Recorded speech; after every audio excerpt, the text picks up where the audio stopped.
बच्चों what is monotonic preference. Monotonic preference की अगर हम डेफिनेशन ध्यान से देखें क्या कहता है, it means a rational consumer will always prefer more of a commodity as it offers him a high level of satisfaction।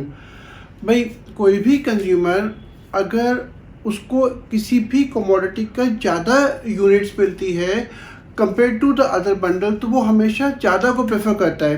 Consumer का एक नॉर्मल बिहेवियर होता है, एक नॉर्मल नेचर होता है कि कोई भी कंज्यूमर, सपोज मैं आपको एक एग्जांपल के साथ समझाता हूँ कि सपोज एक कंज्यूमर फ्रूट्स खरीदने गया, फल की दुकान पे गया और वहाँ पे उसको 2 टोकरियाँ दिखाई देती हैं, दोनों का प्राइस सेम है, से 100 रुपये की एक टोकरी।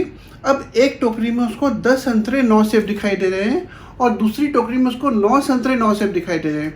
तो ऑब्वियसली एक समझदार कंज्यूमर क्या करेगा, वो हमेशा उस बंडल को प्रेफर करेगा जहाँ पे उसको ज़्यादा सामान मिल रहा है।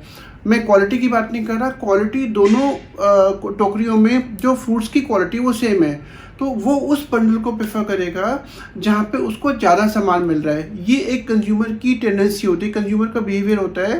He will give always preference to a bundle which contains more of one good and no less of other good.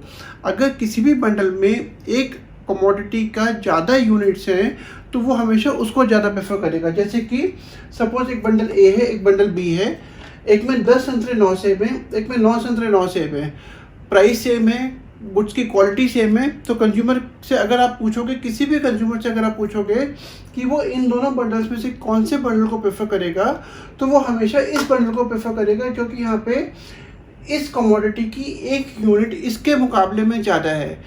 इस टेंडेंसी को हम मोनोटोनिक प्रेफरेंस के नाम से जानते हैं। बच्चों इंडिफरेंस मैप क्या होता है? इंडिफरेंस मैप की अगर हम डेफिनेशन ध्यान से देखते हैं तो क्या कहता है, it refers to the family of indifference curves that represents consumer preferences over the bundles of two goods. कई सारे इंडिफरेंस कर्व्स को जब हम एक ही डायग्राम में बनाते हैं तो उसको हम इंडिफरेंस मैप बोलते हैं।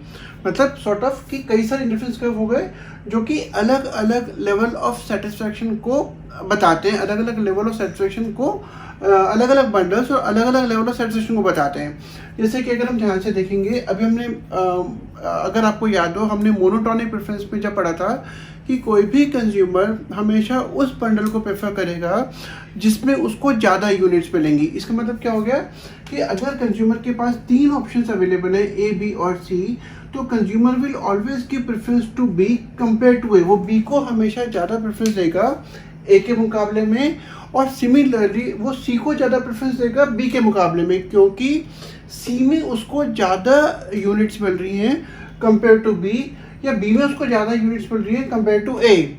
तो जितना ज़्यादा इंडिफरेंस कर्व हायर होगा, मतलब राइट साइड पर होगा, उतना ही कंज्यूमर को मिलने वाली यूनिट्स ज़्यादा होंगी, उतना ही उसको लेवल ऑफ सेटिस्फैक्शन ज़्यादा मिलेगा। Higher indifference curve represents higher level of satisfaction. अगर हम कई सारे इंडिफरेंस कर्व को एक ही डायग्राम में बनाते हैं तो जो इंडिफरेंस कर्व हायर साइड में है, जैसे IC1 का हायर कर्व है IC2, IC2 का हायर इंडिफरेंस कर्व है IC3, तो जितना ज़्यादा हायर कर्व होगा उतना ही कंज्यूमर को मिलने वाला सेटिस्फैक्शन ज़्यादा होगा। मैं आपको इसको एक्सप्लेन करता हूँ कैसे।